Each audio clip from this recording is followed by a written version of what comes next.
So what gets cited? So journal articles are considered primary literature. So there's your journal article, and your core audience are those that access your journal article. They read it, they download it.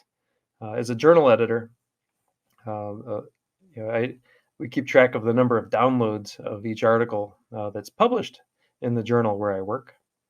And then the citations don't appear until later when other authors will cite the paper, and the paper will appear in the references section, and the citations get counted. So there's other platforms. You can have a video abstract or a graphical abstract, and these can be shared on social media. So these are more references to your journal. It could be in a blog.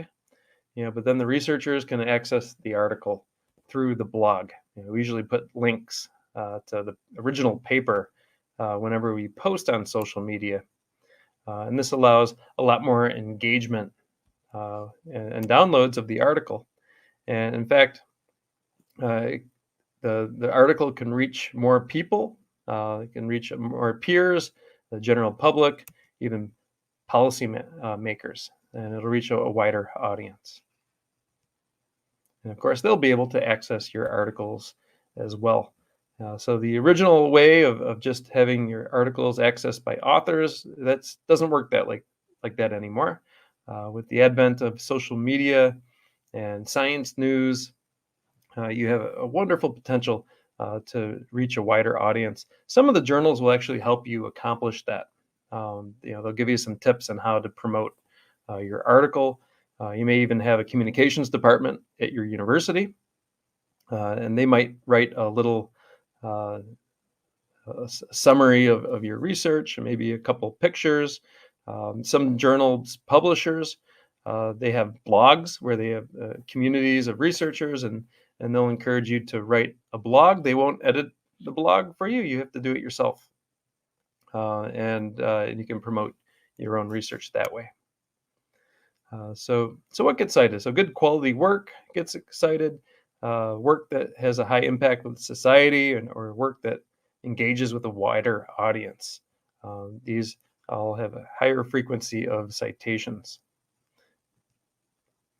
So who will this impact? This will impact you. It'll impact the publishers, and also the funders and the policymakers will also be positively impacted. So it'll be a win-win for everyone.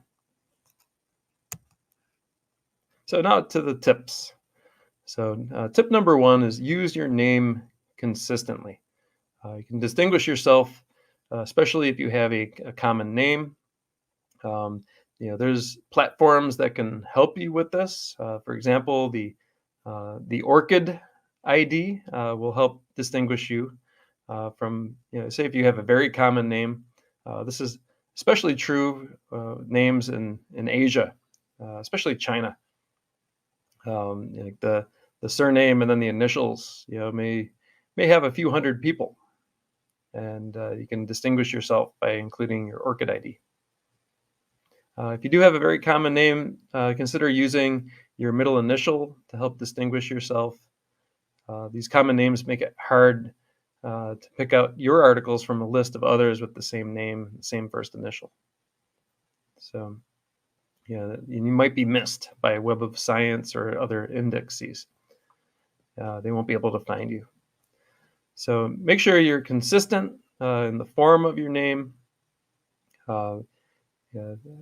This will help researchers find your publications when doing an author search. So if you haven't registered for an ORCID ID, I would do so as soon as possible.